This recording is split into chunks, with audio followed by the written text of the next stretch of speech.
These figs are like a fig Newton. Yeah, but no. You could have them fresh. They're kind of like a fig Newton. Yeah, sure. Fig Newton.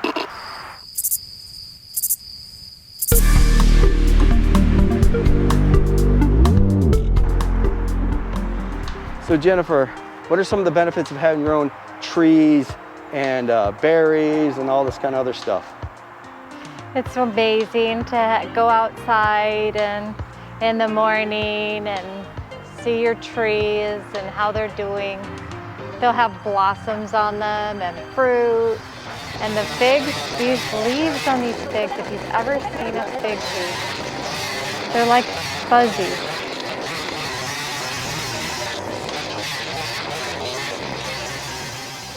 I'm close now, babe.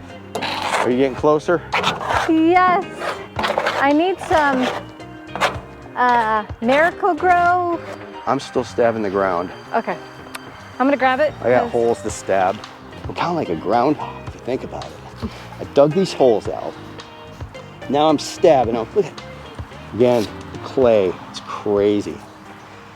And once I do that, Jenny can put these plants in here.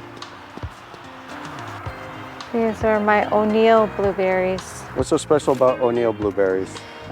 O'Neill blueberries work in this zone 8B is where we're at. So 8B works for us, and we need berries that are going to survive, that are going to be okay if it gets in the freezing. And I mean, I don't even know if they have updated zoning charts to say, okay, to reflect, hey, there has been a freeze here, now what? Do we change the type of plants? I would hope so. I would think that they have done that because it is necessary to change as climates change.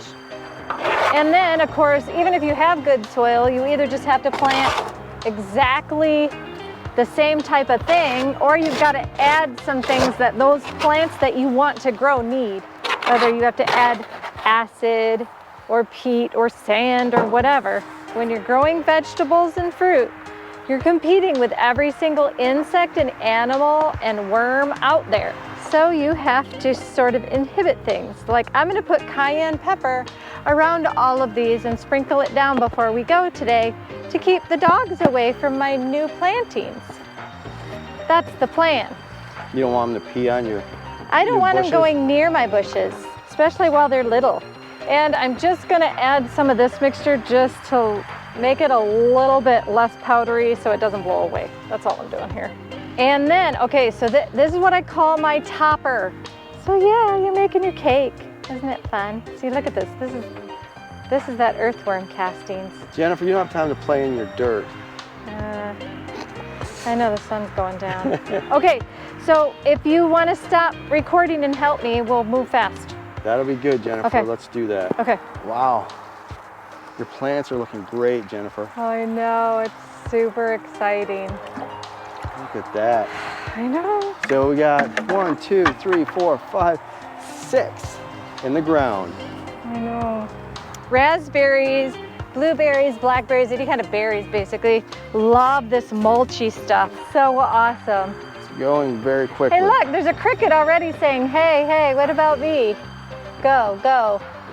You better back off. I know, mister. These aren't established yet. Get your little hippity hoppity out of here.